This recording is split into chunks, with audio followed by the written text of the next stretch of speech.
It's just amazing the amount of information I've received from the coaches, the support that I've got from everyone, the friends that I've made here.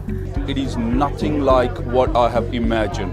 I was absolutely hopeless when we started the course, and the process that you go through is absolutely amazing. I learned how to structure for my training, my workshops, what I'll be doing from now on. Now, just to tell you, I was 14 years old and left school because I didn't want to speak in front of the class. I leave here today, overcoming that fear. It's given me my confidence back. It's enabled me to get back up on stage. You're going to become more powerful, clearer in your message, on point, and you're going to feel like you're part of a tribe. You can't miss it. This is a total investment in you and your future. And if you are considering coming along, do not hesitate. The transformation from day to day truly is incredible. If you're looking to get your message out, I highly recommend that you join Sam and the team for their boot camp. Powerful, spectacular. Incredible. Awesome. Fantastic. Amazing journey. You've got to come, you've got to be here. Try them, honestly. It'll change your life.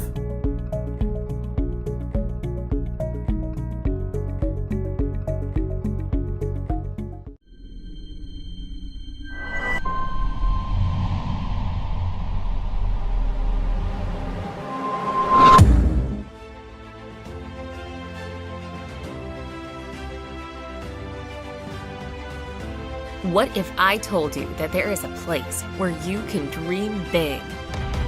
A place where you can learn how to be an influencer. A place where you can collaborate with others. What if I told you that there is a group of people just like you? A group that's committed to make a positive impact. A group that believes in what's possible for the future. What if I told you that we can help you make a difference? We can arm you with the right tools to never be underpaid, undervalued, and underrecognized. What if I told you that you can join today, like right now? It's time to make a difference. It's time to shine. This is Speakers Tribe.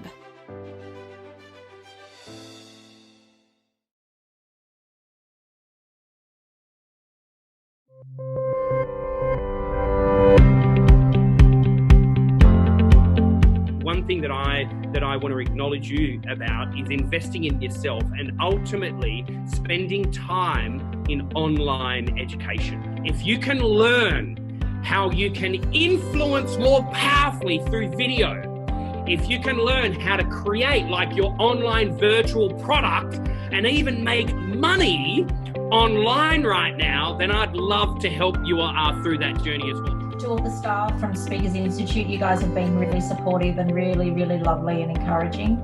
But to everybody else, for all of your honesty and your courage for stepping up here and just giving all, because I've learned so much from every single one of you and it's just been really, really good. I just wanted to say, being out of the workforce for 6 years, looking after little kids, and this is the first course I've ever done.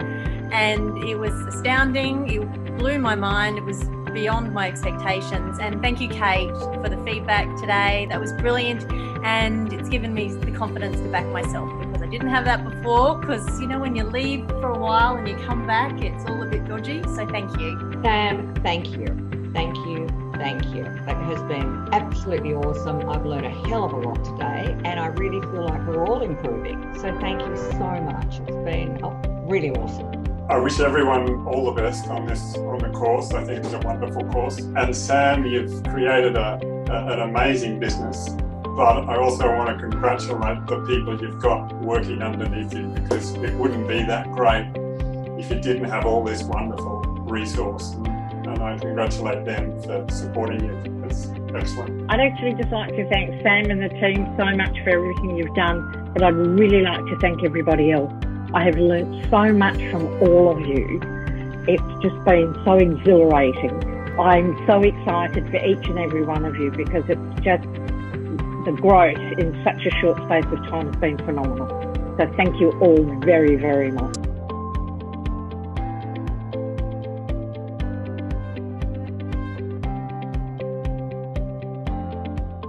Welcome to Speakers TV. My name is Sam Cawthorne, CEO and founder of both Speakers Institute, Speakers Tribe, as well as also here Speakers TV. And my mission is to give you some of the best speakers in the world.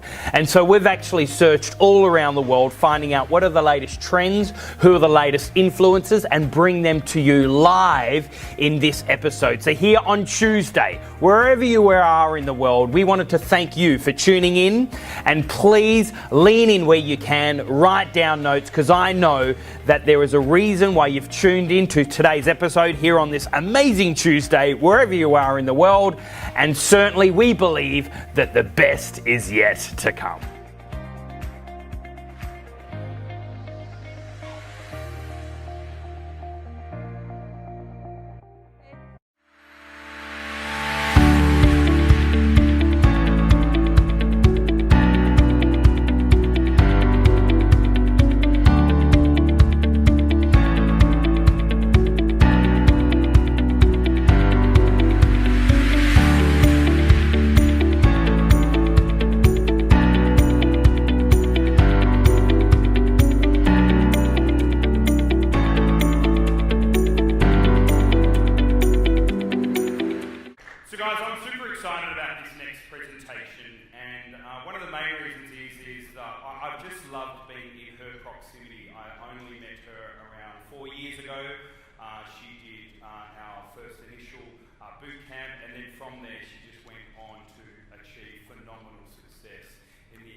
So one thing about Pauline Nguyen is that she escaped a Thai refugee camp on a boat. From there, then she came here through to Australia. Her and her brother then co-founded the world's most awarded Vietnamese restaurant, and it's there in Sydney, and it's called the Red Lantern. Not only that, she also wrote her best-selling book as well. And guys, one thing I love about Pauline is she really challenges the status quo. She looks for ways how she can disrupt culture to create a new world of what's possible as well. So guys, this next session, I know that you'll be absolutely blessed. So ladies and gentlemen, please put your hands together for Pauline Nguyen! Look at you first. Let me look at you first and breathe you in.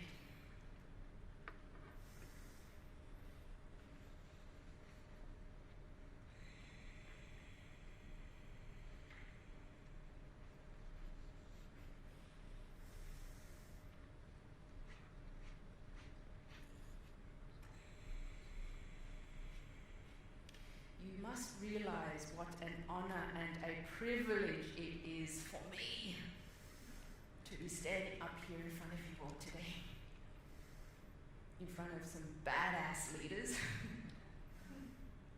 peak performers and fellow change makers. I am humbled to be in your presence because I too am not a fan of mediocre. And I wanted to acknowledge each and every one of you here today for removing yourself from your familiar and coming here today and connecting and learning from each other and developing and growing yourself, because I too am a massive fan of development. Professional development, business development, and especially personal development. I turned 45 this year. I've been in business now for half my lifetime. And over the years, I have invested a lot of time, a lot of money, and a lot of energy investing in myself. Investing in not only my mindset, but also my heart set, and my soul set, and my health set. Over the years, I've come to understand that personal development cannot happen unless personal disruption happens first. Over the years, I've come to understand that I cannot change my personal reality unless I change my personality. I am continuously rewriting my story. I am continuously redesigning my destiny. I am continuously reinventing myself.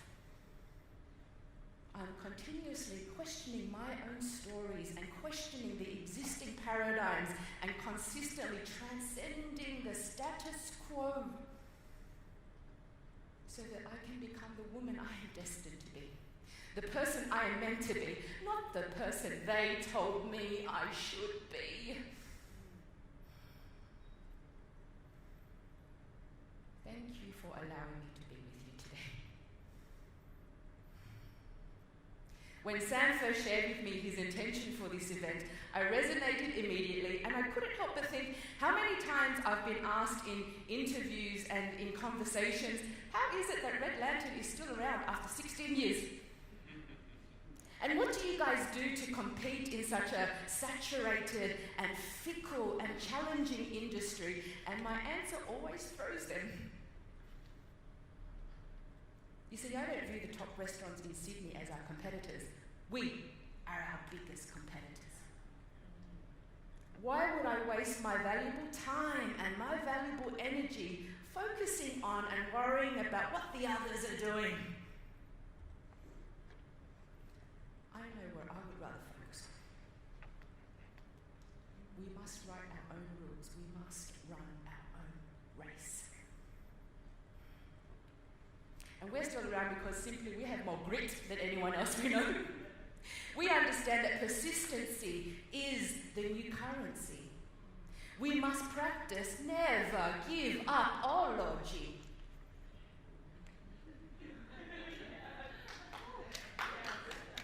And there's something to be said for still staying in the game long after the others have given up.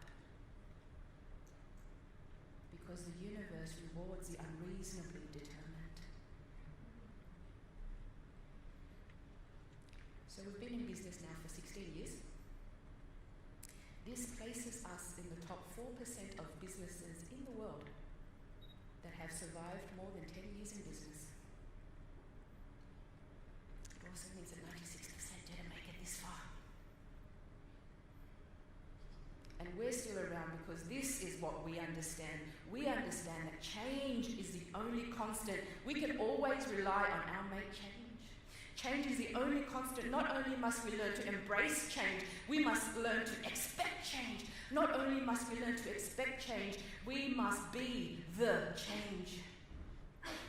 We must learn to continue to innovate and create and collaborate. And what is innovation? Innovation is simply taking the same way we've always done things and shaking it up and asking what's working, what's not working, and pulling out what's not working and putting in new systems. Listening to new voices, learning new concepts, developing new belief systems, becoming new people, so that we can be better than before. Charles Darwin puts it so beautifully in his law of evolution. It is not the strongest of the species that survive, nor the most intelligent, but the ones most adaptive to change. I would add that it's no longer just survival of the fittest. It is survival of the most fitting. The ones who are the most nimble, the ones who are the most flexible, the ones who can transcend the status quo so they can be better than before. Now, I've always run my personal life and my business life based on my two greatest values, which are growth and gratitude. And it is at the intersection of growth and gratitude which is where I thrive, and I'm so grateful to be standing here today to be able to share with you a part of my story. And I wanted to ask your permission. I wanted to ask your permission if it was okay that I got a little bit personal with you today. Is that okay? Yeah.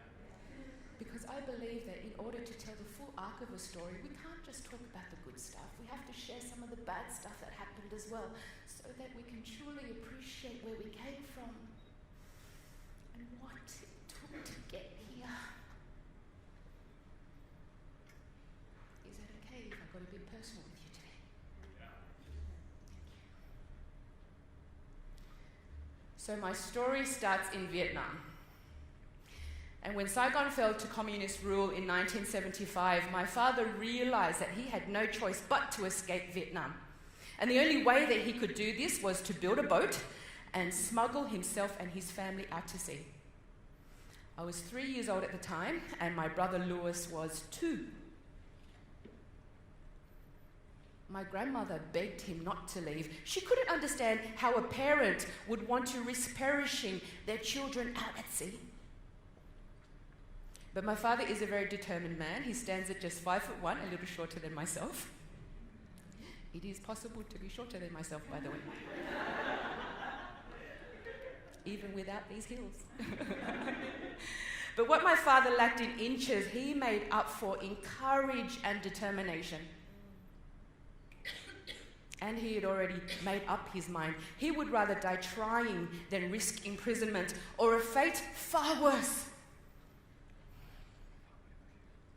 The re-education camps. And he would tell me, it's not enough that they want to take our freedom, they want to take our thoughts as well. And he was determined that if we died, we would all die together. So in October 1977, armed with only a rudimentary map and a compass to guide him, my father steered our tiny vessel out into the South China Sea. And we spent our days waiting and drifting and praying. We prayed that a foreign ship might come to save us. We prayed that we might find friendly shores. We prayed that the pirates wouldn't rape and attack us, and we prayed that our supplies would not run out. But our prayers were not always answered because ship after ship after ship ignored our SOS. The most basic code of the sea. And at gunpoint, a group of Malaysian soldiers pushed us back off supposed friendly shores. We ended up in Thailand, where we spent a very difficult year in the refugee camp there.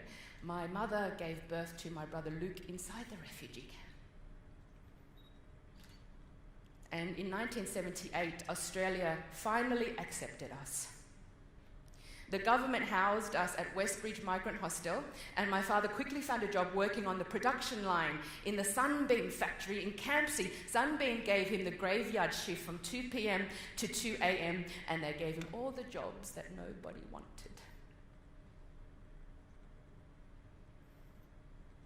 The train ride home was the worst, my father would later tell me.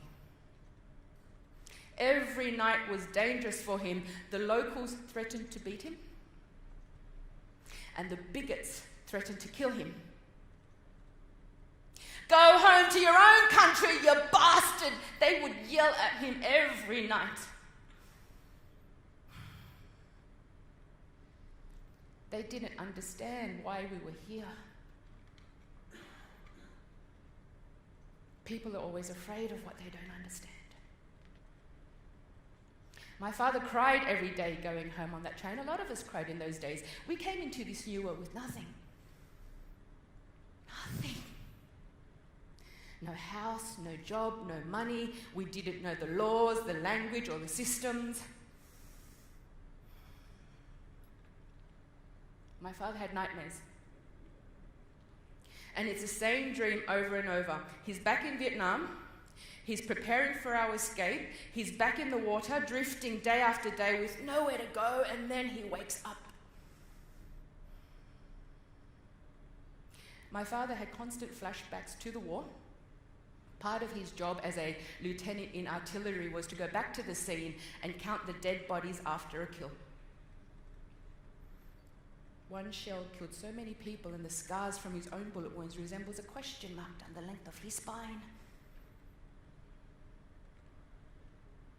But determined to succeed, my father took on a second job and then a third job. And at home he was always angry. He had an anger in him that none of us could explain. He would yell at us, he would throw things, he would smash things, and sometimes he would just stand there and scream and scream. He was like a faulty pressure cooker about to explode in our faces at any time. If someone were to ask me now what it is that I remember most about my childhood, it would be the overwhelming stench of fear. Fear followed me everywhere that I went. Fear stayed with me every day. I know what fear smells like. I could not get rid of the stench of fear.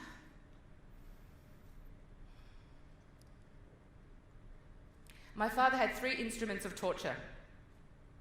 The first was a stiff and shiny billiard stick. The second was a flexible cane whip. And the third and most effective weapon he had was fear. So twice a year from the ages of 7 until 13, we would bring home our school reports. For every B, he caned us once. For every C, he caned us twice. And this ritual required us to lay flat on our stomachs and not budge a millimetre until it was done. Blow after blow, hacking at the flesh of our buttocks and our thighs. And then when he was done, when we were lying there in a bloody heap, he would throw us $1 for every A. Every day in the 7 days leading up to report day, he would lay out his instruments of torture for us kids to see, and every day we would hold each other and we would pass them and we would rock each other and we would say, "Be brave. It'll be over soon, just be brave." The reality of our lives was unfair, unkind, and affectionless. Mentally and physically, we were strong. Emotionally and spiritually, we were a mess. My father was determined to raise 4 high achievers. He wanted to make sure that the sacrifices he and my mother made were honoured. But desperate for a better life, my father quickly moved us to the outer western suburbs of Cabramatta. Anyone here from Cabramatta? You know where it is, my old stomping ground? He chose Cabramatta for its strong sense of community. He loved the idea that so many of his friends had created such a life for themselves in a short period of time. He understood that the secret to their success was an unconditional dedication, which was often fueled by an underlying desperation. And it was during this time that he was struck by the entrepreneurial bug. And he was struck hard. And of all the businesses that he could have opened, he decided to open a video library. "Why a video library, Dad?" And he would say, "Because all Asians love action movies."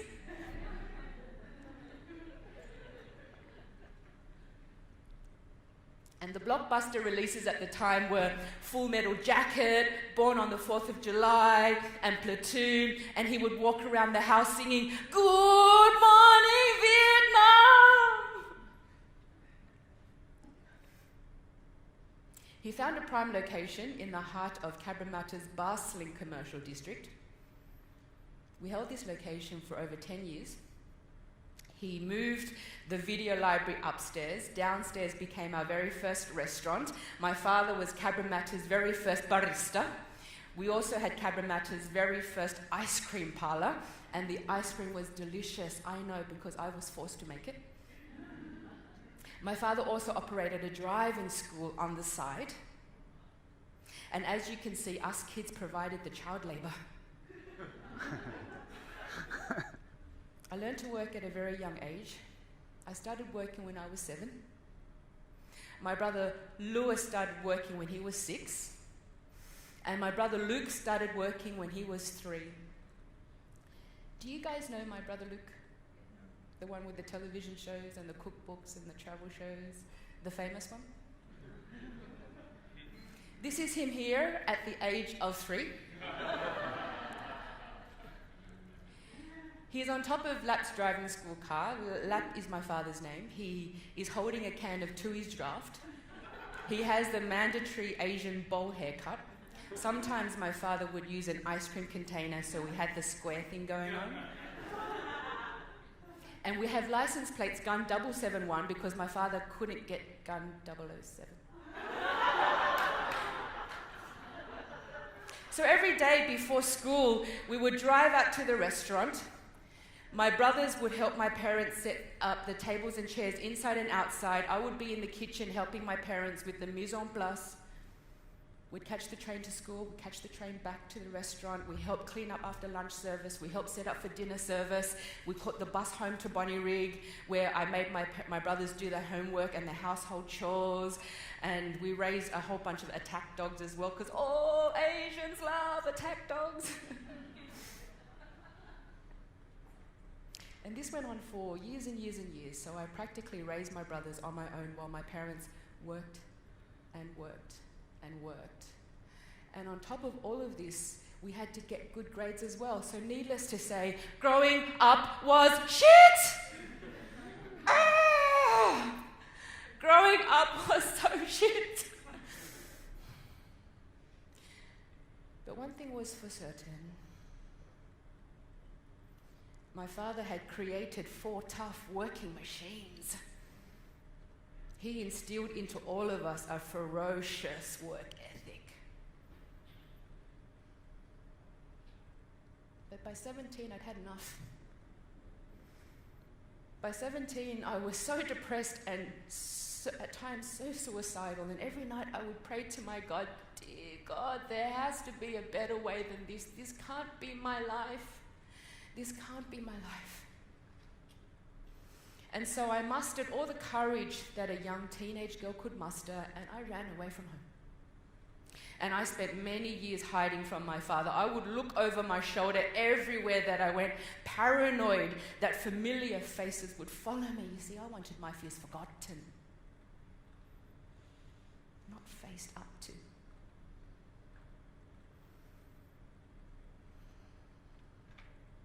I put myself through university.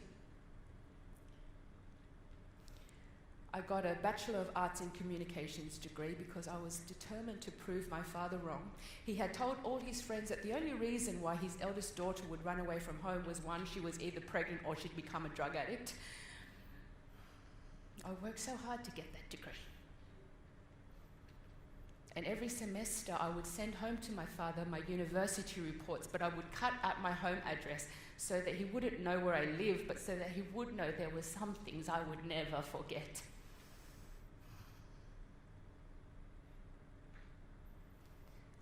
But there comes a time where you need to overcome your fears by looking at it in the face. And for the sake of my mother, and for the sake of my father, and for all the shame that I had dumped on my family in the years that I was away, I reluctantly reconciled with my father. And out of duty, I would go home to visit, and I hated those visits. I hated that sense of claustrophobia and suffocation I always felt in his presence. The meetings were always so stifled and false.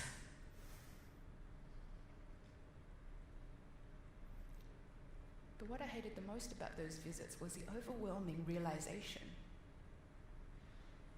that I had grown up to be just like him. Just like him. I too was angry all the time. Angry at my friends, angry at my loved ones, angry at my work colleagues, angry at myself. You see, angry people are very skilled at noticing all that is wrong. Anger and judgment were the default emotions that I ran to. It's all I knew. It's how I was brought up. It's what was downloaded onto me. Error detection and judgment were the emotions I ran to. My neuroscience coach refers to it as the right-wrong virus. A mind operating system that has error detection and judgment at its core. This is essentially a prevalent human condition. You see, those who judge the most are always secretly the ones who feel the most judged. And I carried this anger with me for many years. And later, when my husband and I decided to have children, I was determined that the cycle end here. I was determined that the cycle end with me. I was determined to not pass on my anger to the next generation.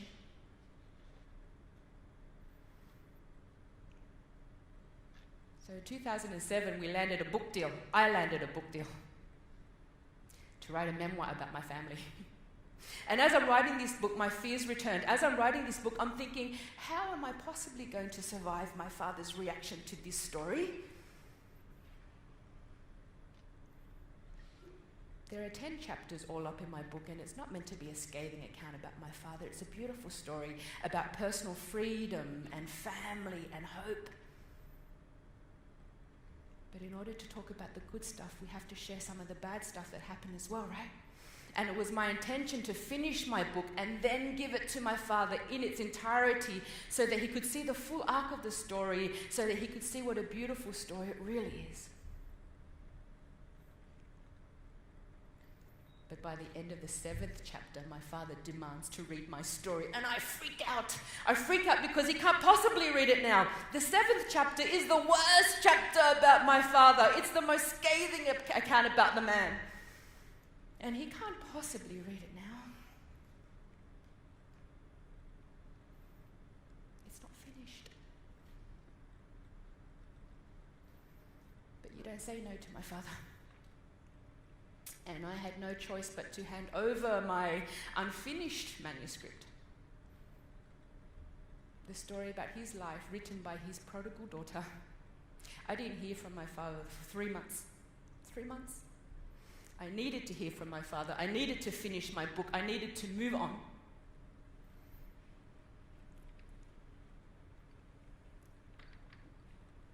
So Father's Day came, and I decided to go home and face the music. I'm in my car. I'm driving home to Bonnyrigg with my brand new baby daughter Mia, and I am so nervous and so scared by this confrontation that I can hardly breathe. My throat has clenched up, my shoulders ache, I feel sick in my stomach. And I'm not scared that he's going to hit me or be violent or do anything like that. I'm scared because I'm about to do something that's never been done before.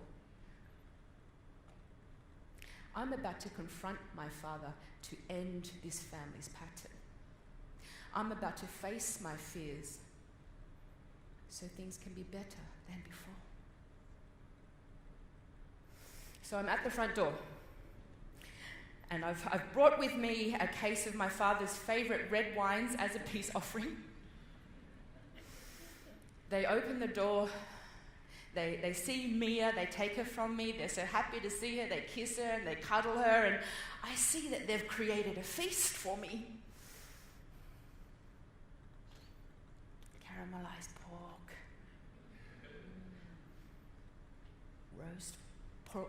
roast duck, tomato prawns, and bitter melon soup.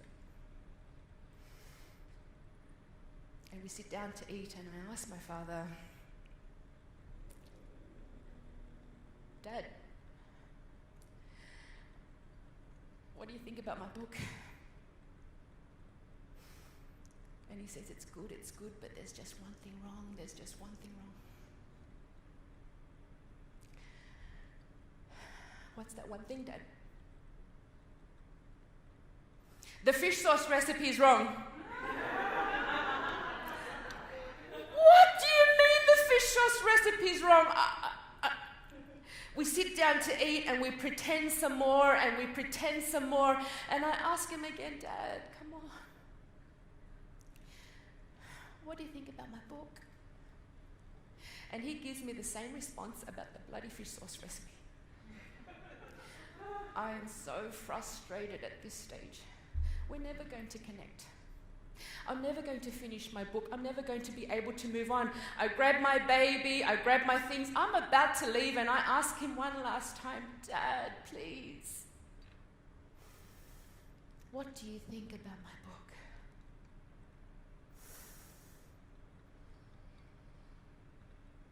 And in a voice so sad and serious, he asks me, do you know why Buddha sits on a lotus flower? No, Dad. Why does Buddha sit on a lotus flower? He says there's nothing as beautiful as a lotus flower. Out of watery chaos it grows, emerging from the depths of a muddy swamp, and yet remains so pure and unpolluted by it. So pure you can eat it, all of it. The leaves, the seeds, the stems, the roots, the petals.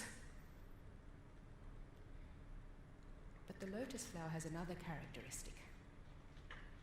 Its stem, you can easily bend, but you cannot easily break. It has tenacious fibers that hold the plant together. My children are lotus flowers. You have grown out of the aftermath of war. You have grown up in Cabramatta during its murkiest time, and you have grown out of me. I am mud, I am dirt, I am shit. I am very lucky to have you all.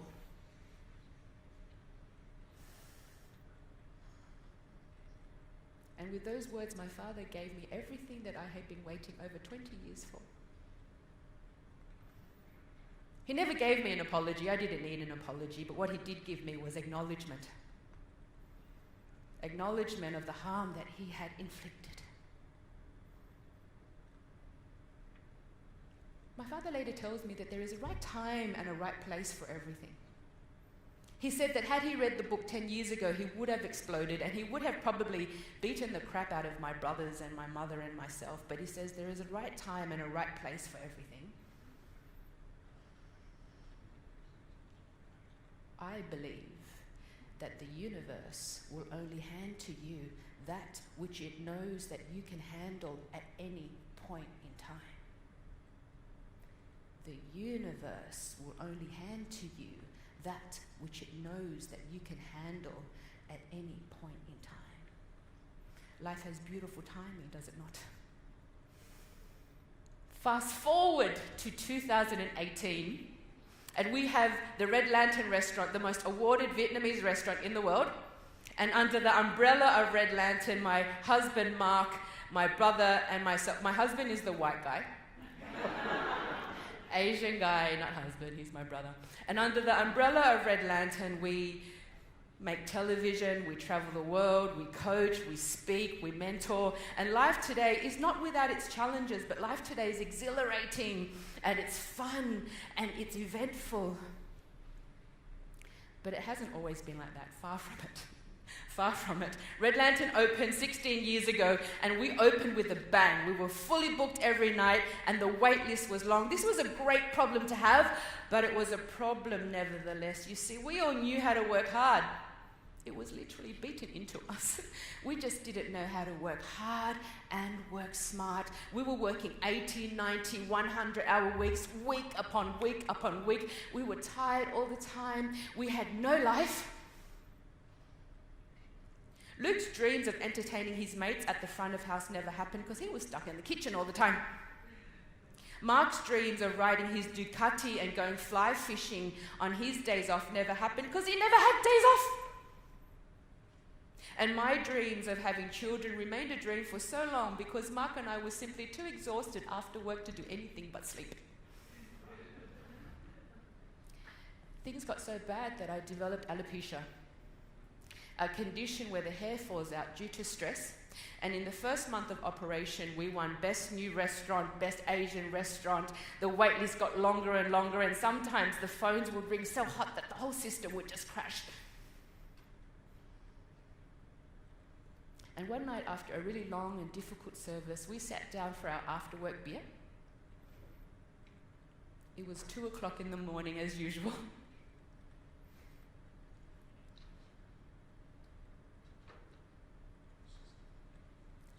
My body ached.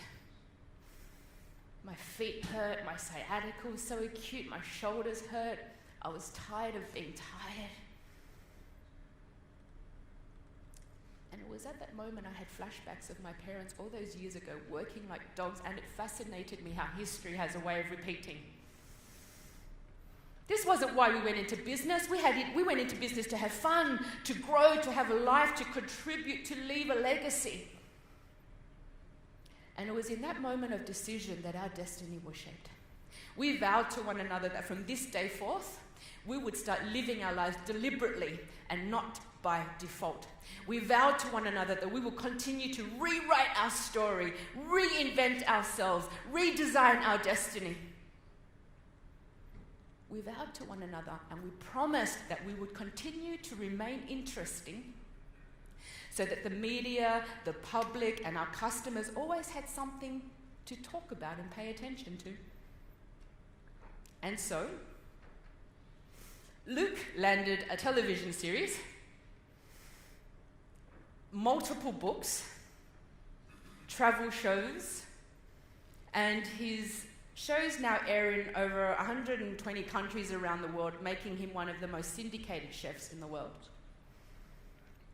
Mark's book, The Urban Cook, Cooking and Eating for a Sustainable Future, is a topic that Red Lantern is very passionate about, and he also had a 6-year stint on a show called Ready, Steady, Cook. And I shared my story through my book, Secrets of the Red Lantern, a very dark and personal memoir which I disguised as a cookbook so people would buy it. It worked a treat. I won Debut Writer of the Year for it. It became an international bestseller and has completely changed my life.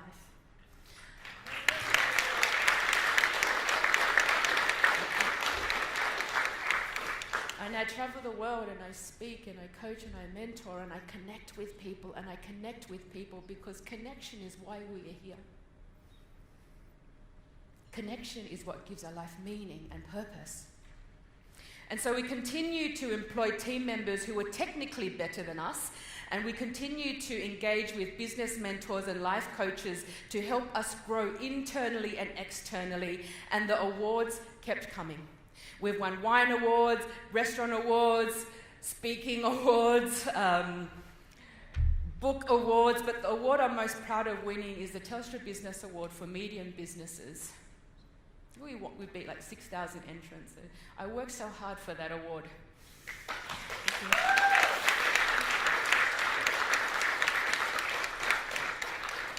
Not a bad feat for a little Vietnamese restaurant in a very challenging, fickle and competitive industry. But along with all the awards and along with all the accolades, we realized that as business people, entrepreneurs, as employers, we had a social responsibility now.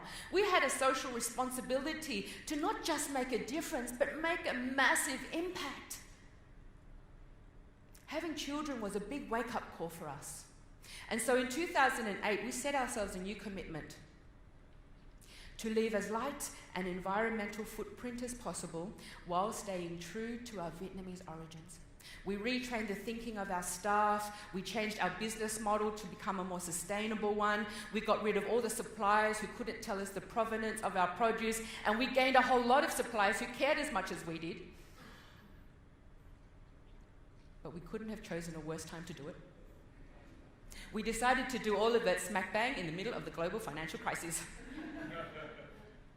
And while the other restaurants were shutting up shop, we had no choice but to increase our prices because of the extra cost of organic and sustainable produce, and sure enough, we lost a whole lot of customers.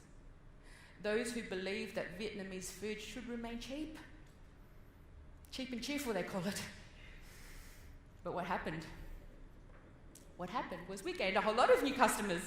Those who, because of the economy, had to take a step or two down. And Red Lantern, we weren't cheap, we weren't expensive, but we sat beautifully in the middle, and what we did offer was exquisite Vietnamese cuisine with a social conscience. We believed in something higher than ourselves. Our vision and our purpose was too strong to go back on our promises. We took a massive gamble and it paid off. Thank God it paid off. Thank God. And have we experienced other challenges and difficulties along the way? Of course we have. Of course we have. Over the years, we have experienced a multitude of economic downturns, some so severe we have fallen to our knees. professionally and socially, we've experienced a whole lot of racism as well. Personally, I've experienced a whole lot of sexism. You see, not only am I a woman, I am an Asian woman. Not only am I an Asian woman, I am a short Asian woman. Jokes aside, and truth be known, whether the discrimination is blatant or unconscious bias, I'm cognizant of such issues, but I do not subscribe. Why would I waste my valuable time and my valuable energy being bothered by the ignorant opinion of others? Why would I waste my time being worried about things that I cannot control? I know what I would rather focus on. It is my internal ecology that matters the most. And also, I don't do victim well. So what did we learn? How did we achieve the things that we set out to achieve? I wanted to share with you 3 concepts today. These are the 3 concepts that have allowed Red Lantern to still be around for 16 years. These are the 3 concepts that have allowed us to show up time and time again as the next best version of ourselves. These are the 3 concepts that have allowed us to magnify our human potential. Number 1, we understand that the game of business mastery and the game of life mastery is the game of mastering influence. The first person we have to master influence over is ourselves. Emotional mastery, self-mastery matters the most. And as leaders, we are all leaders here. As leaders, when the shit hits the fan, not only must we be responsible, we must be responsible. As leaders, when the shit hits the fan, we have to show up calm, composed, and collected, not to freak out or complain or play victim. As leaders, it is our responsibility to snatch as much positive value and to make as many empowering meanings as possible to any perceived problem that comes our way. It is our internal ecology that matters the most, to keep strong the gatekeepers of our minds and our hearts. For it is our internal ecology that will directly reflect and directly project upon our external kingdom. Because calm is contagious.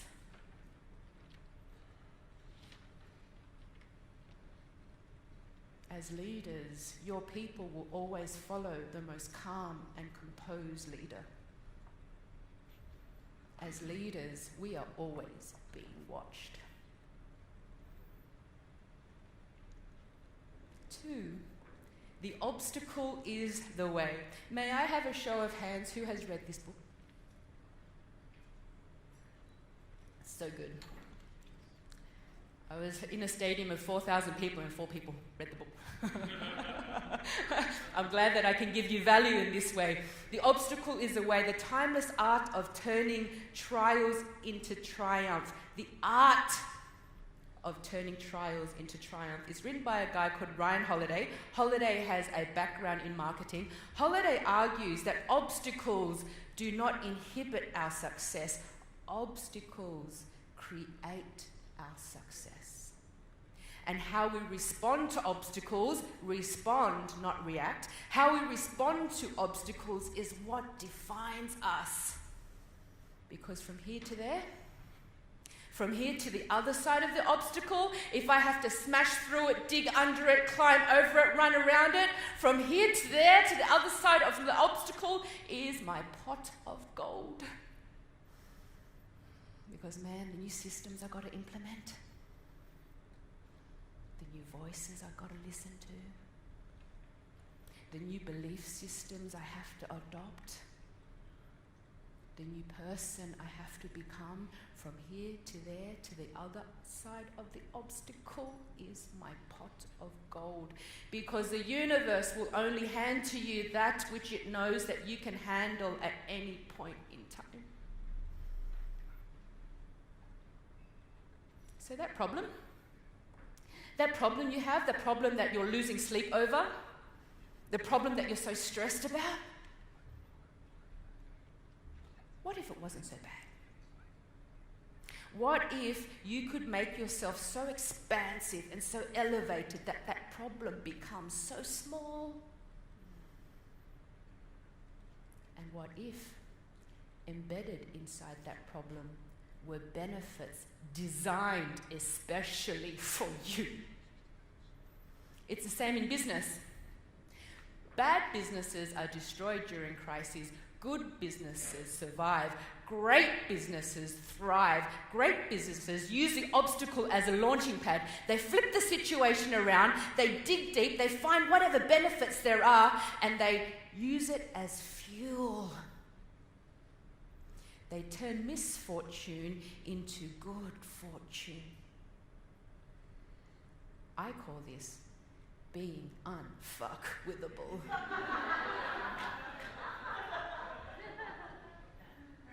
Very different to being unfuckable.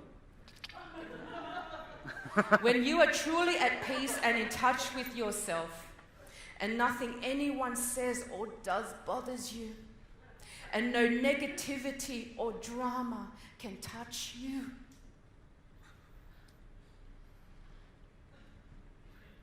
Success, true success, isn't about having the best P&L or the best marketing strategy or the most social media following. True success starts from the inside out. True success is about having the best mindset, the best heart set, the best health set, and the best soul set. Because that cave that you fear to enter holds the treasures that you seek. The obstacle is the way. And the last concept is my secret weapon. I'm often asked, how is it that I have the time to do all the crazy stuff that I do? I do a whole lot of crazy stuff. I'm an adventure and adrenaline junkie. And between my husband and I have 2 children. Between us, we don't have nannies or babysitters. We do it amongst ourselves because for me, it's not about time management. For me, it's about energy management. And the last concept is my most powerful energy management tool. I meditate. I've been meditating now for the last 15 years. I meditate an hour a day, sometimes twice a day. Meditation allows me to show up as my next best self time and time again. Meditation allows me to show up in the face of any obstacle with dignity, grace, cheerfulness, and poise. Meditation allows me to transcend the status quo, to practice the art of acquiescence, of finding cheerfulness and compassion even in the toughest of times. Mind training allows me to make my dreams come true. So Harvard University conducted a study a few years ago, and they followed around a whole bunch of top performing CEOs from all around the world to see what all these CEOs had in common. They had 2 things in common. The first, they all admitted to following their intuition. Second, all of them meditated. And the more they meditated, the more intuitive they became. Meditation no longer sits in the realm of mysticism or woo-woo-ness. Meditation belongs in the realm of neuroscience, behavioral science, emotional science.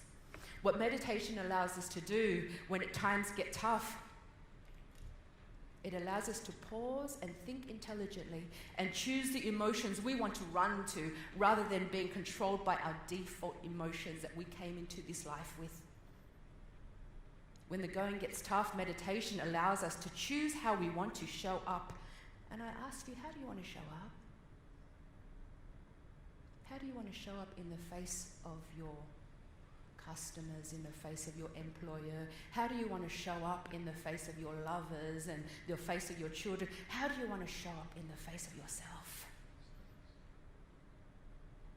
What meditation allows us to do when the going gets tough is to pause, think intelligently, and tap into all the traits of imagination, creation, innovation, inspiration, all the traits that lead to problem-solving skills, rather than being in a state of fight or flight.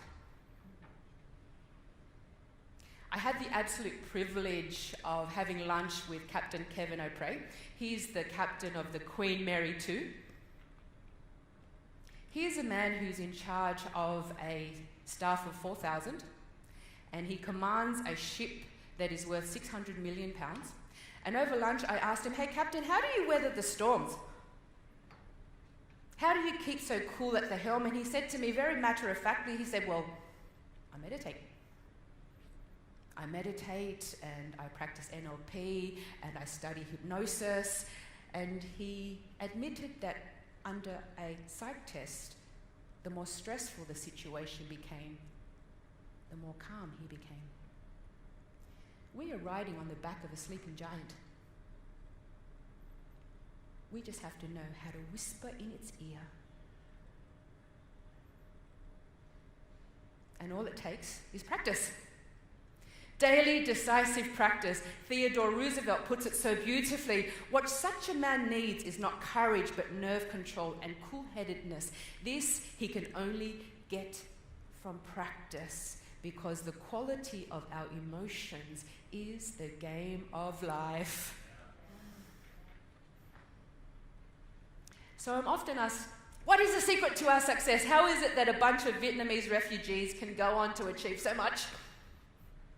I believe the secret to our success is because we've always lived by our two greatest values, which are growth and gratitude. And it is at the intersection of growth and gratitude, which is where I thrive, because gratitude without growth means there can be no progress.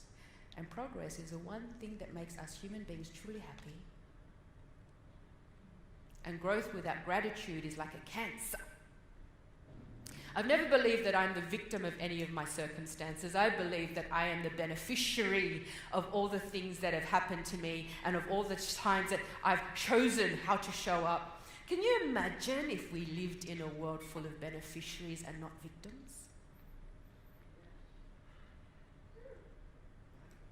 If I didn't show up all the ways that I've shown up,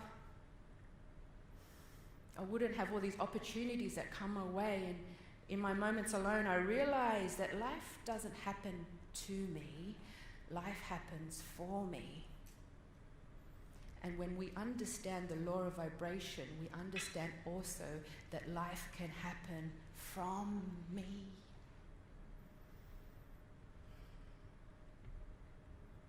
If I didn't go through all the things that I went through, I wouldn't have these three amazing people in my life today. My husband Mark, my daughter Mia, and my son Jethro. What a lucky beneficiary I am. What a lucky beneficiary I am. So for the last 16 years, Red Lantern has experienced some of the most rewarding and delicious times. We've also experienced some of the most tumultuous and horrific times. But we will continue to evolve, and we will continue to overcome, and we will continue to transcend the status quo and rewrite and redesign and reinvent ourselves. Since day one, our credo has always been to share the journey. Not only our journey as individuals, but our journey as a collective. And from the bottom of my heart, I want to thank you so very, very much for allowing me to share with you my journey today. Namaste.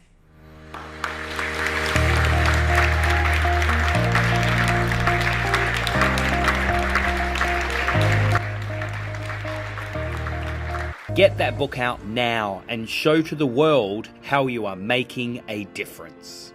Hi guys, my name is Sam Cawthorne and I'm a multiple times international best-selling author. I've written 7 books, both self-published and published numerous times by the #1 business publishing house in the world.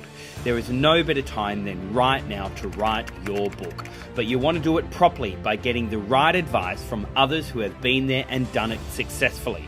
That is why I'm holding a masterclass with my good friend Alexi, who has assisted thousands in helping them get their book out easily and then gives them the tools in learning how to get that book into the hands of the right people.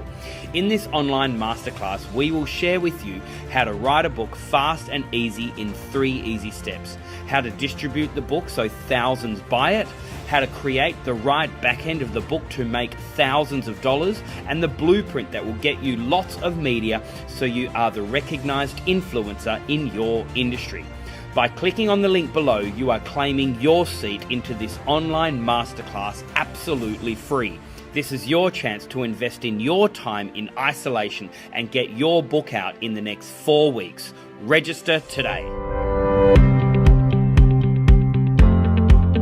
One thing that I want to acknowledge you about is investing in yourself and ultimately spending time in online education. If you can learn how you can influence more powerfully through video, if you can learn how to create like your online virtual product and even make money online right now, then I'd love to help you through that journey as well. To all the staff from Speakers Institute, you guys have been really supportive and really, really lovely and encouraging. But to everybody else, for all of your honesty and your courage for stepping up here and just giving all, because I've learned so much from every single one of you and it's just been really, really good. I just wanted to say, being out of the workforce for 6 years, looking after little kids, and this is the first course I've ever done. And it was astounding. It blew my mind. It was beyond my expectations. And thank you, Kate, for the feedback today. That was brilliant. And it's given me the confidence to back myself, because I didn't have that before. Because, you know, when you leave for a while and you come back, it's all a bit dodgy. So thank you. Sam, thank you. Thank you. Thank you. That has been absolutely awesome. I've learned a hell of a lot today, and I really feel like we're all improving. So thank you so much. It's been really awesome. I wish everyone all the best on the course. I think it's a wonderful course. And Sam, you've created an amazing business, but I also want to congratulate the people you've got working underneath you, because it wouldn't be that great if you didn't have all this wonderful resource. And I congratulate them for supporting you. It's excellent. I'd actually just like to thank Sam and the team so much for everything you've done, but I'd really like to thank everybody else. I have learnt so much from all of you. It's just been so exhilarating. I'm so excited for each and every one of you, because it's just the growth in such a short space of time has been phenomenal. So thank you all very, very much. So I want to say, look, I've forever been doing courses and programs. I've probably spent over $350,000 in my life. This was worth every cent. I'm very, very impressed with the level of knowledge of the coaches. And they just kept offering gold nugget after gold nugget. Definitely was worth every minute as well. So thanks. Hi guys, I just wanted to say my work relies on face-to-face workshops, speaking at conferences around the world. So investing in this course is really about looking to the future. So it's really an investment in the long term. It's been a really, really professionally put together course. So commendations all round to all of you.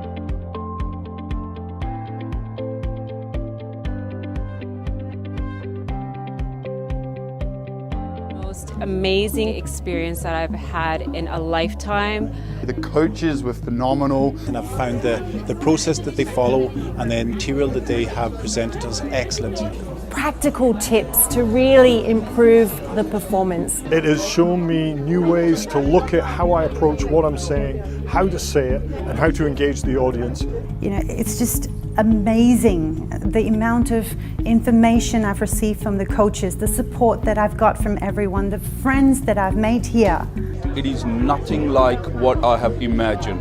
I was absolutely hopeless when we started the course, and the process that you go through is absolutely amazing. I learned how to structure for my training, my workshops, what I'll be doing from now on. Now, just to tell you, I was 14 years old and left school because I didn't want to speak in front of the class.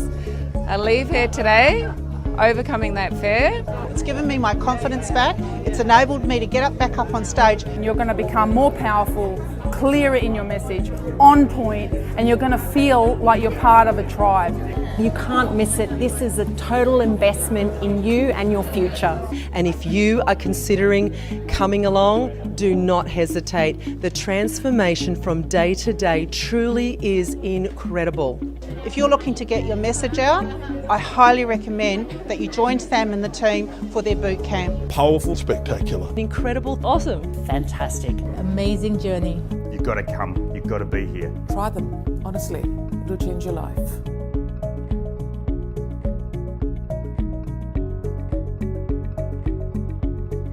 I really always wanted to make an impact. When I was a young girl, I had this drive in me to really make a change. And I studied environmental science and marine biology, and I worked in the corporate world for about 8 years as an environmental professional. But I just realized that wasn't making an impact for me enough. I wanted more. And then while I was going through this whole transition to figure out what I really wanted to do, I came across these people.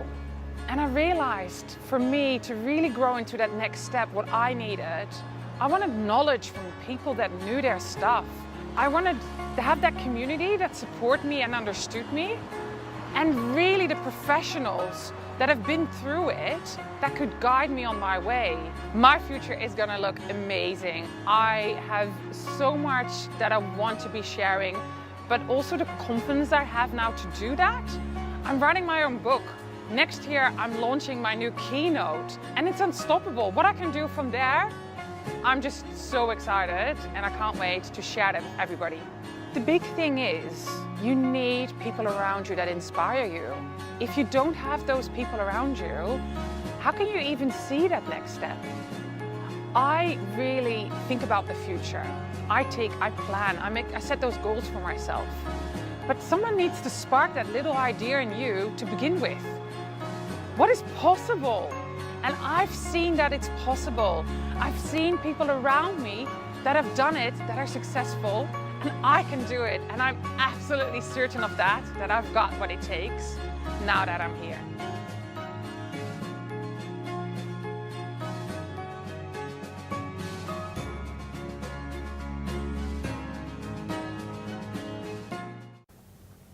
This is the Celebrity Authority Show. Please welcome your host, Sam Cawthorn. Yay! I'm excited. We have Kate Birchall in the studio. Thank you so much for joining us, Kate. Thank you very much for having me, Sam. So you're an expert and coach in lactation. Yes. Is that right? That's correct. What exactly is that? That is a specialist in breastfeeding support for mothers.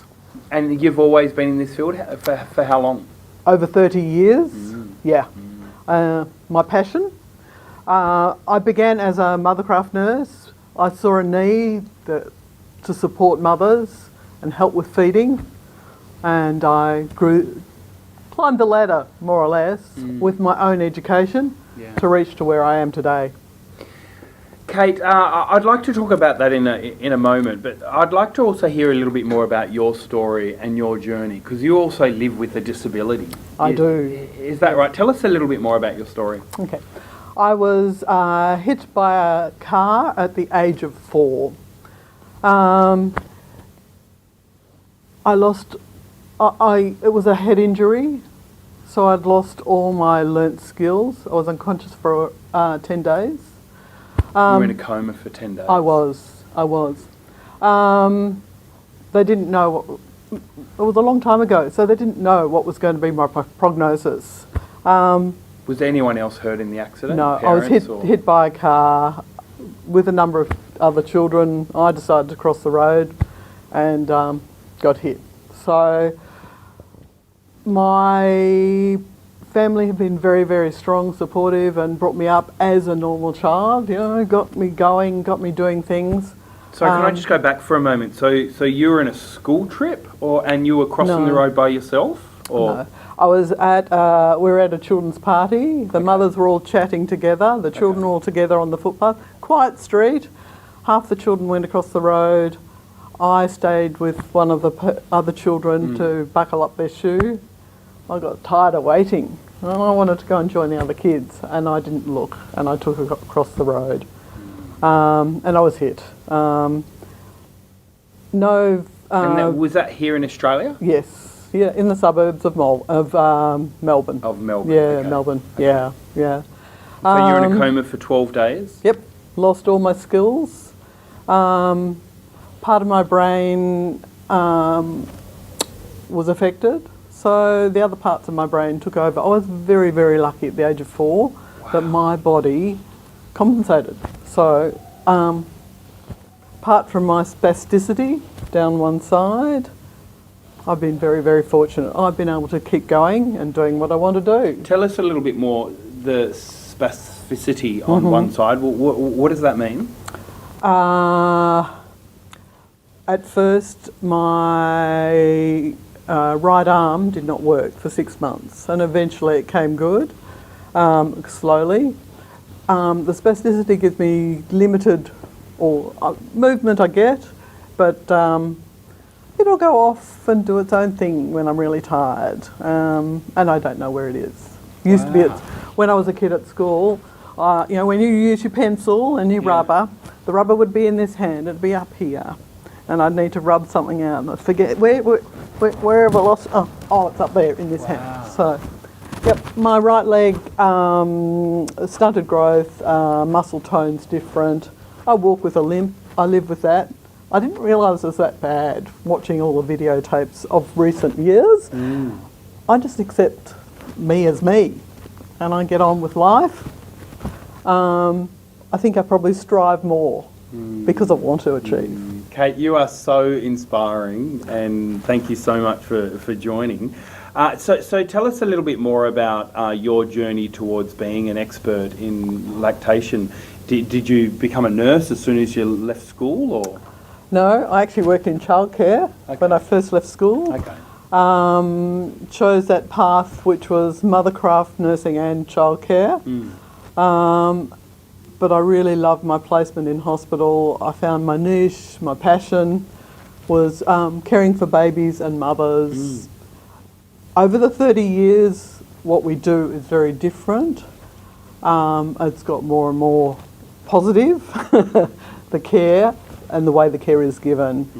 I chose to self-study and sit the international exam for lactation consultants. What initially made you curious? Like, why lactation? Why did you decide that was there? Is there a story associated with that, or you were just simply curious towards that specific pathway? I think just curious, yeah. Yep. Okay.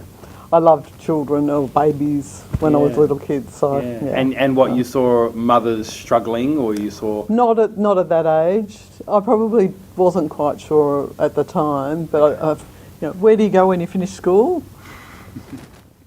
Pick and choose. Pick and choose. And I got a part-time job in childcare, and I sort of stretched in that direction. Great. Yeah. So then you did the lactation course, etc., and then you went on to be. I did the mothercraft course and worked in the hospital for about 7 years, and saw that the hospital was behind the times. So I did that further education so that I could have a voice to make a change. Great. And that's why I became an international board lactation consultant.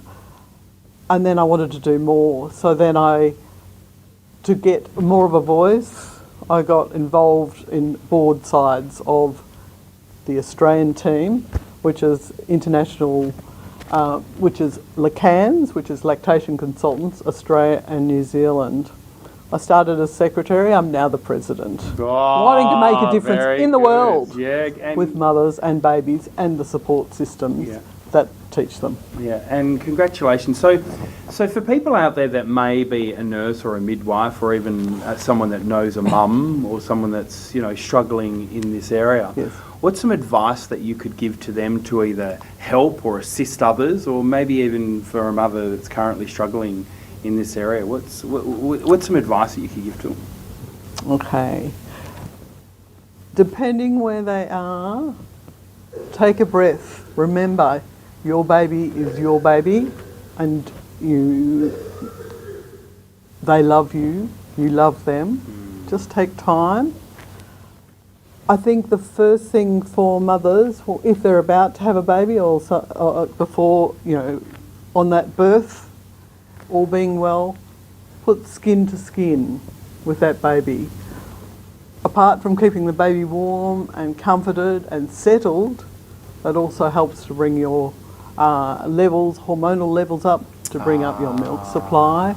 It's also a love hormone that it kicks in. It's called oxytocin. It's got a lot of good feeling.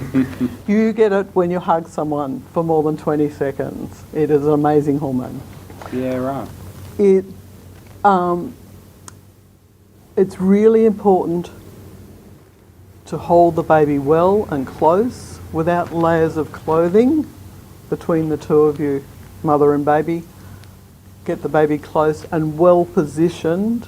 Makes a huge difference at how much that baby will latch and how well that baby will latch. Yeah. Kate, over the last 20 years, are there any worrying trends that you are concerned about when it does come to motherhood in general? Obviously, you've been in the industry now space for so many years. I'm sure you've noticed some trends that are leading towards. Are there any worrying trends that's worrying you, or is it more positive signs? I think people are more anxious about getting it right straight away, which makes it really harder because you're already anxious, which the babies read your feelings.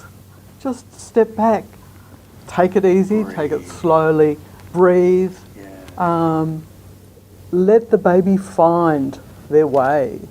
If a mother lays back with a baby on their chest, they will settle better, they will reconnect and often crawl their way. It sounds crazy, doesn't it? Crawling, but they do actually find their way, and they can self-latch in many cases. Yeah, right.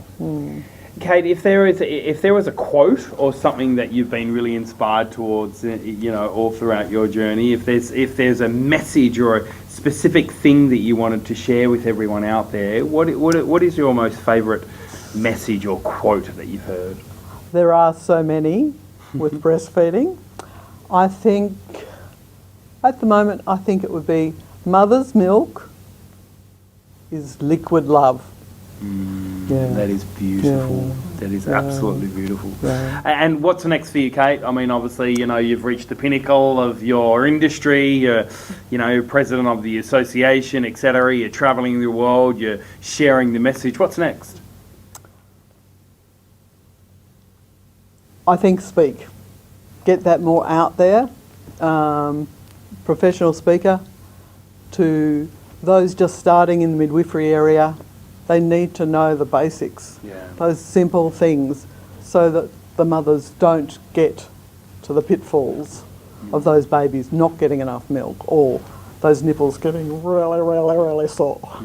And Kate, you are the right person to have that voice in the marketplace, without a doubt.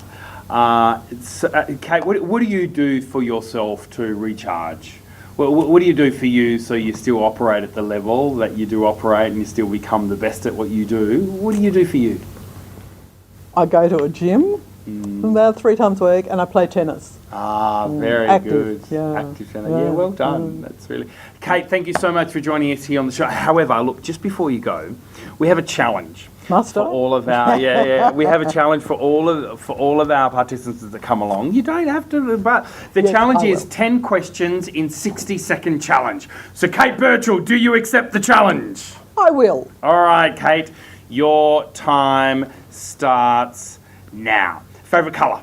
Green. Favourite food? Avocado. Ooh. Favourite celebrity? Djokovic. Djokovic, yes. Favourite actor? Julia Roberts. She's a great actress, isn't she? Favourite professional speaker? You, of course. Thank you. Favourite book? I Get You by Warren Tate. Ah, very good. Favourite movie? Pretty in Pink. Pretty in Pink. What is it? What's Julia Roberts' most famous one? Pretty Woman. Yeah. Pretty Woman. Favourite city? Favourite city? Melbourne, of course. Of course. Yeah, that's where you live. Favourite drink? Gin and tonic. All the way. And favourite pizza topping?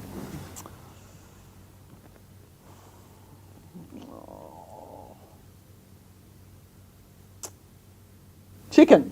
And Kate Birchall, if you could be an animal, which animal would you be? A kangaroo. Why kangaroo? Because they have their baby with them for so long in their pouch and they get around. Very Kate Birchall, thank you so much for joining us here on the Celebrity Authority Show. Thank you. Thank you. Henry Keogh knows a lot about the power of choice, particularly its power to break free from negativity, despair, and hopelessness. He should know. He spent more than 2 decades in jail, learning some of life's toughest lessons. His new passion is sharing the battle-proven tools he acquired so others can break free of their life's prisons. Strap into your seats as Henry revealed how he masterminded Australia's greatest jailbreak. Ladies and gentlemen, this is Henry Keogh! Have you ever been blamed for something that you didn't do? Imagine being blamed and punished severely for something that never even happened, because that's exactly what happened to me. My fiancée died on a Friday, 3 days after her 29th birthday and just 6 weeks before our wedding. I came home and found Anna slumped, motionless in the bath. My brain screaming at me, get out, get her out, and she'll be okay. I'm desperately trying to revive her until the ambos can come and take over, praying all the time that I won't lose her. My dread turns to reality when they stop working on her and say, we're so sorry. There's nothing more we can do.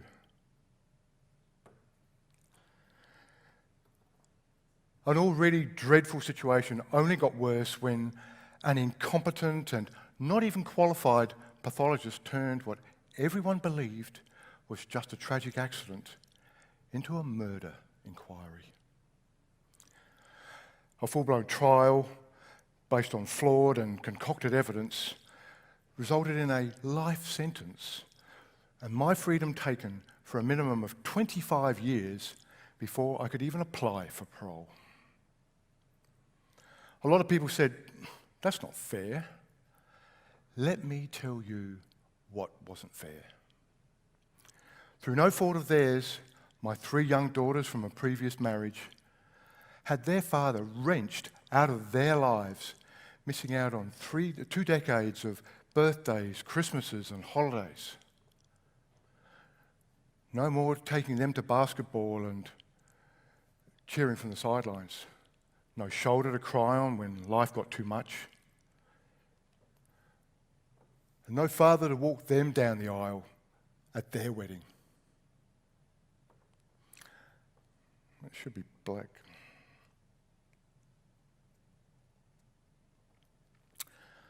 Instead, only heartache, schoolyard taunts, and awful, awful prison visits. Well, for 20 years, I'm living the life in a 5 by 10 foot cell, a space smaller than your family station wagon. And most of that time, jammed in and locked up with another prisoner for 12 to 18 hours a day.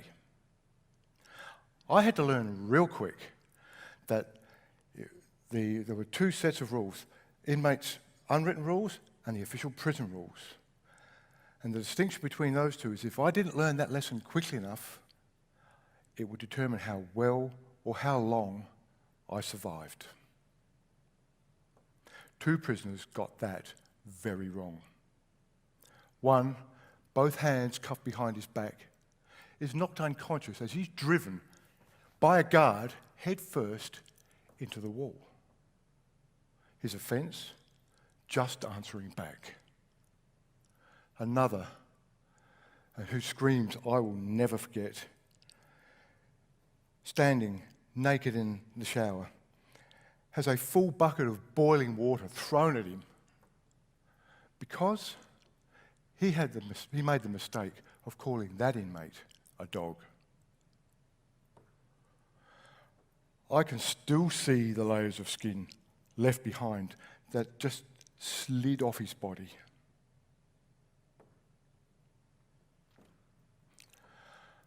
I've been asked if I experienced threats or violence. Yes, and my silence was bought with the threat of harm to my children. I believed I'd die in jail. I believed that just because of the countless despair, depression, how could I not? I stopped eating because sustaining a body and a mind that had been stripped of power, all dignity, and worse, any hope, it seemed utterly pointless. I fell into deep depression and I considered suicide. But knowing what that would do to my children and a promise that I'd made to my father, even that release was denied me. If I had to stick it out, I knew I had to choose my own path to freedom. I set what I believed were 3 achievable goals.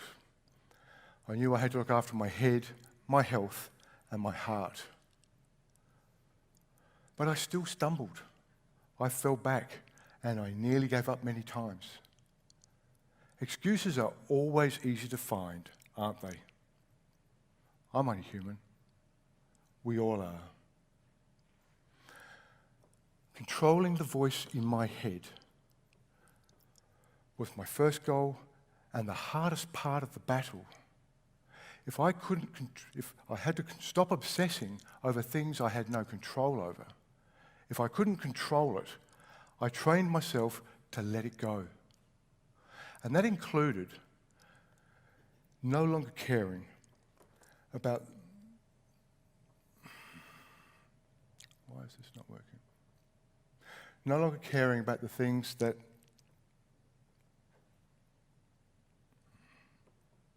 Hang on, it's that one there.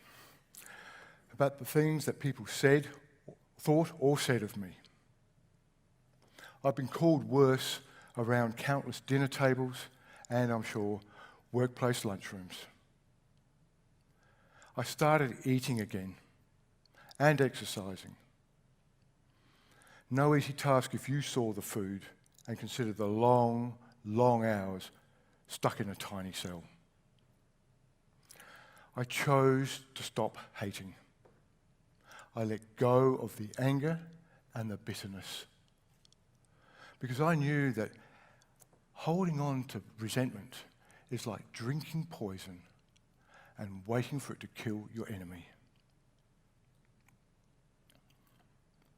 It was those 3 choices that allowed me to break out of my darkest prisons and gave me true freedom, freedom behind bars. Then, finally, a breakthrough, and one I hardly dared believe. 100-year-old law was rectified and transformed my appeal from a political football back to a legal matter. A 20-year battle had revealed not just a culture of obstruction, denial and lies, but critical evidence that the prosecution and the government had kept hidden for nearly 10 years. If you think miscarriages are a rare event, think again. Research shows that the rate is between 2 and 5%. That means of the 526,000 people who were convicted last year in Australia and declared guilty, between 10,000 and 26,000 of them were innocent. Now that's a travesty whose ripple effects touch far, far too many people. So, in 2014, after 7,523 days, my conviction was overturned. 2 days before Christmas and 1 day before my father's 85th birthday. Dad and I had kept our pact to stay alive for each other. And he said, "Son, this is the best birthday present I've ever had." But you want to know the best part? That breakout was not limited to just me. Tomo and I met in jail. His life of prison started when he was 14 in boys' home. In and out on petty crimes for 23 years meant he was doing a life sentence on the instalment plan. One day while we were queued up waiting for the phone, he admitted, "I've only been out for 4 Christmases. I am so sick of this shit. Jail, release, jail again. I have nothing. And outside of prison, I am nothing." He'd noticed a change in me, a calmness he couldn't understand. And he said, "You're a lifer, man. How is it you managed to keep your shit together?" I said, "One thing I know, Tomo, is that the best growth and the most valuable lessons happen in the hard times, not the easy ones. But if you're serious, mate, I will help you. I'll help you get your head, your health, and your heart in shape." Tomo and some of his mates followed those 3 steps and set themselves free. And Tomo has now been out for 5 Christmases and every day in between. The point is, if that can be done in a hostile and totally non-supportive environment like jail, it can be done anywhere. My call to you is this: if you really want to be free and to break out from your prisons, don't hold back. Get cracking on your jailbreak right now.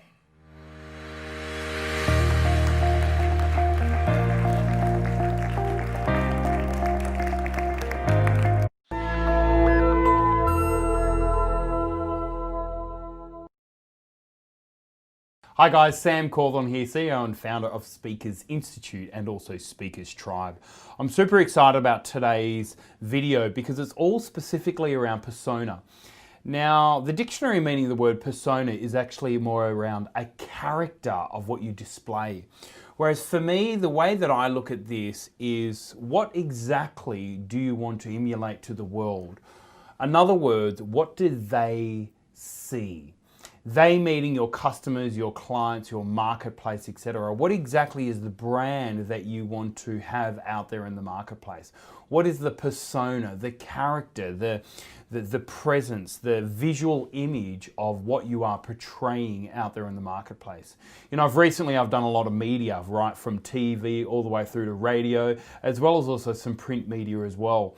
And I've been really consciously aware exactly how I look, particularly in both the print media, in my photos, as well as also on the camera on TV as well.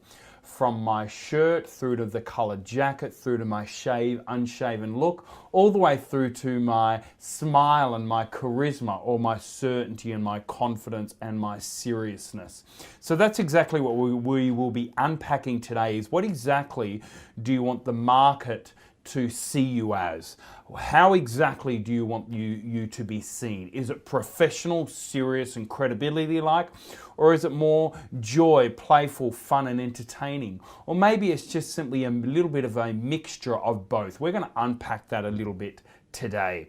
So we're going to study a few cases here, as well as also look at what really people in the marketplace are doing today. So first of all, let's have a look of some people out there. First of all, we're going to have a look at Richard Branson. Now, one thing I love about Richard Branson is he always has exactly the same look. As you can see here, it's very fun, adventurer, dreamer, risk taker. He has the long hair, which really equals a bit of freedom. Blonde and surfy look, which is more around adventure, as well as also that beard, wisdom, as well as also rebellion, as well as what we see in there. So if you do a Google search, this is pretty much so what you will see. You will see exactly the same facial expressions, fun, laughter, visionary. You'll see this guy that's got the long hair, always got that goatee beard type thing. And so he has this congruent persona that you're always going to see out there in the marketplace. Let's have a look at someone else. This guy here is Dr. Demartini. You might have heard of him, may not have. He's really is like a spiritual guru, really helps you with your beliefs.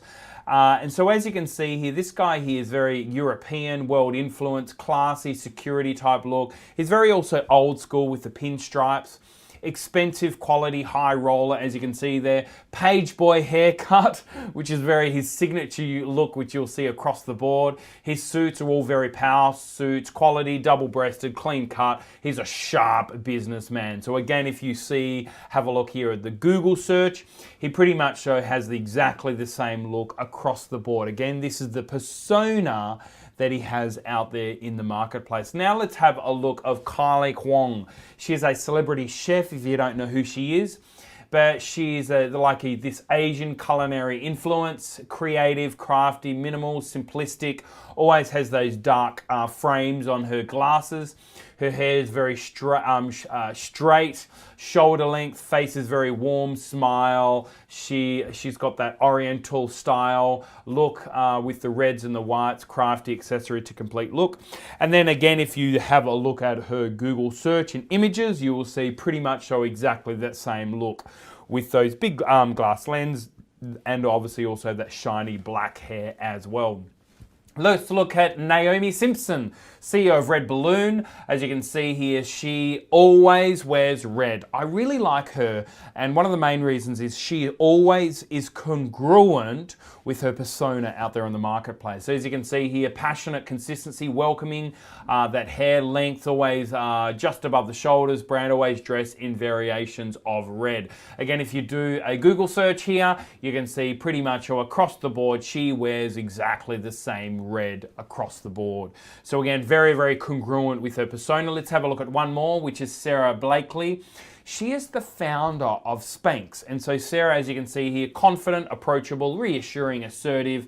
Her hair, long blonde, loose and wave, smile, attire brand, and bold colors. So again, if you do a Google search on her, pretty much show exactly the same. Every single one of them is very that smiley look. So as we're looking at these, I want you to start thinking of what exactly is your own persona out there in the marketplace, and how do you want other people to view you, your character, your personality, all just simply from images, which is your persona, yeah? So I want to take you through right now my journey. So as you can see here, this was me 4 or 5 years ago. I was very much so sort of a page boy look, all very clean shaven, and really trying to have that mixture between schoolboy all the way through to a young professional. This was my persona in the marketplace. And so what we then needed to do was really look at how I can transform that to be an authority person in the marketplace, to be the #1 expert in the marketplace. So what we did here is we needed to uncover a few things. The first one here was personal heroes, people I respected and admired, the style of these heroes, then really identify the future me, exactly where I wanted to create my new signature look. We looked at my closet, leaving the past and having this brand new future. Everything from my strengths all the way through to the design and creation of this new look, which is who I am today. So then we looked at some wardrobe here. We looked at both shaved, unshaved look. We looked at everything from sneakers and professional look through to business shoes, etc. Was it jeans or was it suit? Was it a mixture of both? Was it suit or was it just simply collar without a tie? And we explored all of this, and as you can see here, we looked at a lot of different ways here of what would be this new look for me in the marketplace. And as you can see here, this is what we came up with. We came up with that real crisp, professional look. There's no huge smile there as such, but there's certainly a visionary eyes that's looking out there into the distance with a real clean-cut suit, starched collar, and so on and so forth. And so as you can see here, the contrast of the person beforehand through to the person I am today. So guys, I want you to really think about what exactly is the persona that you want out there in the marketplace, and what are people that you want to emulate off, people that inspires you, your heroes, people that are cool out there, and maybe you actually have your own DVP, your own differentiating value personality. So we know that Pharrell has the hat, we know that Bono has the glasses, we know that Sam Cawthon has the arm or the bionic, or you know, what exactly is you going to be your signature look? You know, we know that, Richard Branson has the long hair. We know that Naomi has the red. What exactly is your DVP, your differentiating value personality? And what persona do you want the market to look at you with as well? So guys, I really hope that this video has given you value, but what I'm going to now do is show you a video of someone that has transformed, that we've actually arranged. So we have worked with both of these people, both Oddie, who is the creator, the brander, and she actually works with a number of our clients. And then we have Kylie, who's the lady that is going through this transformation in her own persona. So I want you to watch this video and really start thinking about what is your own transformation in your own visual appearance, and how exactly do you want your persona to be out there in the marketplace. So right now, we are going to watch this video.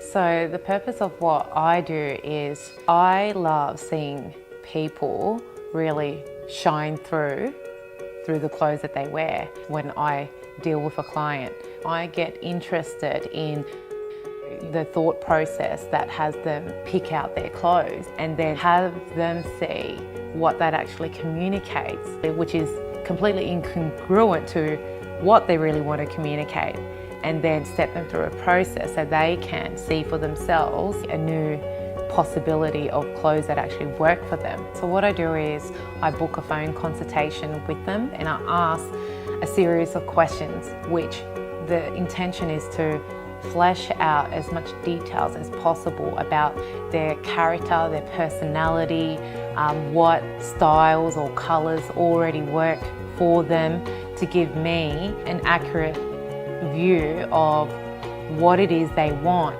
The next step is booking in a wardrobe audit or assessment. Now with Kylie, a lot of what I fleshed out on the phone conversation was really contrasted with what was already in her closet. Now I feel completely different. Yeah, okay, why is that? Because I think you've highlighted to me what's going on. Yeah, and what's that? What's going on? That it doesn't work, that it's busy, that it's probably drawing attention to things that I don't want it to draw attention to. Yeah, so I want to take you back a bit to, you know, all that transition that you went through. How long ago was that surgery, and how long have you been feeling this way when you do pick clothes, feeling not comfortable in your skin?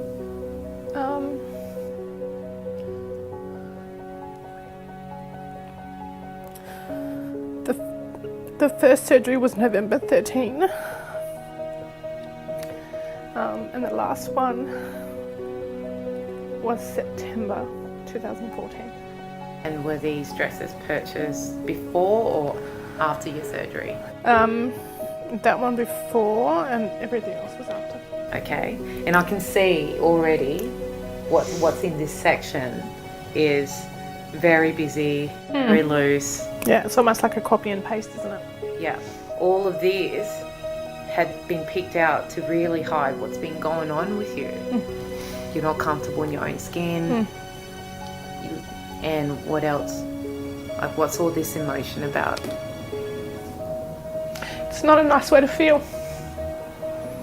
And now you can see, basically, this is, you know, not the message you want to communicate to people. You know, so I now want you to get connected to what do you love about your business and your job? In a way, I suppose I'm in the transformation business myself, but it's around relationships and it's around helping people connect more authentically with each other. And when there's barriers in the way between that connection, helping them to see what they are and accepting each other who they are. And it's funny.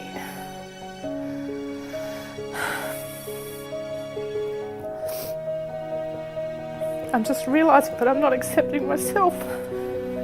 You had been completely avoiding this area, and you know, it's time to now actually take away what doesn't work. And I'm going to be completely straight with you.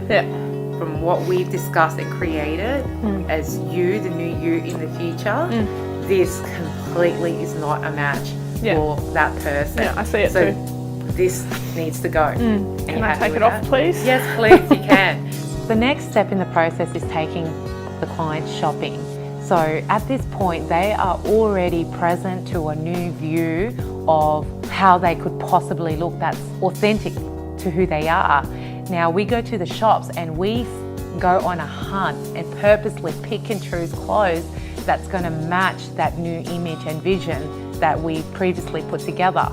My most favourite thing about this is when I see their view of themselves transforms from what previously picked the clothes that didn't work to then this new view of light and possibility.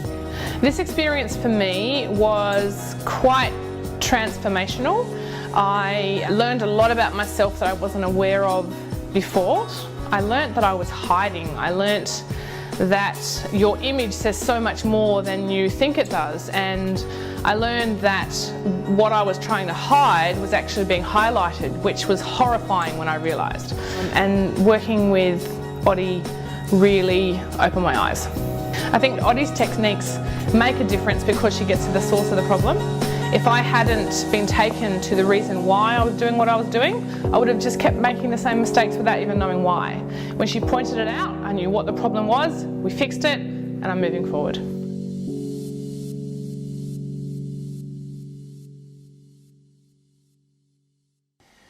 Wow, what a real powerful video there of a total transformation there of Kylie Worry, who's been one of our master proteges. So guys, I really hope that this has really started getting you think about the persona that you want out there in the marketplace, because this is actually how you're going to stand out and how people are going to know who you are, by you being consciously aware of the persona of how you want the market to view you. And it certainly makes a difference to your bottom line as well, particularly the way that people that book speakers and people that book professionals, the way that they view you as well. And make sure also this persona is congruent across your brand, from your LinkedIn profile picture all the way through to your website, and then when they first see you as well. Actually, I'll tell you this one story. I remember this one time where I was literally moving from, you know, this page boy shaven look to now this rugged facial, you know, together with a bright suit. And I remember rocking up to a gig and they said, you don't look like Sam Cawthorn. Because obviously we'd send through all of our marketing materials, actually showed the old me. So make sure that everything is congruent across the board and you're always up to date with the persona that you have out there in the marketplace. So guys, I really hope that this video has given you a lot of value. And don't forget that we constantly always do shoot these videos to give you a lot of value there wherever you are at in your journey. But I would strongly suggest for you to tune in to the very next video module, tune into this curriculum as well to make sure you constantly get value and really upgrade your thinking in this whole area of mastering communication to influence your market. The next one we have straight after persona is that we do have packaging. So super excited about how to package or maybe even build a course so you can get paid while you sleep. So guys, really looking forward to talking to you all again really soon. Again, my name is Sam Cawthorn, CEO and founder of Speakers Institute, as well as also Speakers Tribe. I'll see you very soon.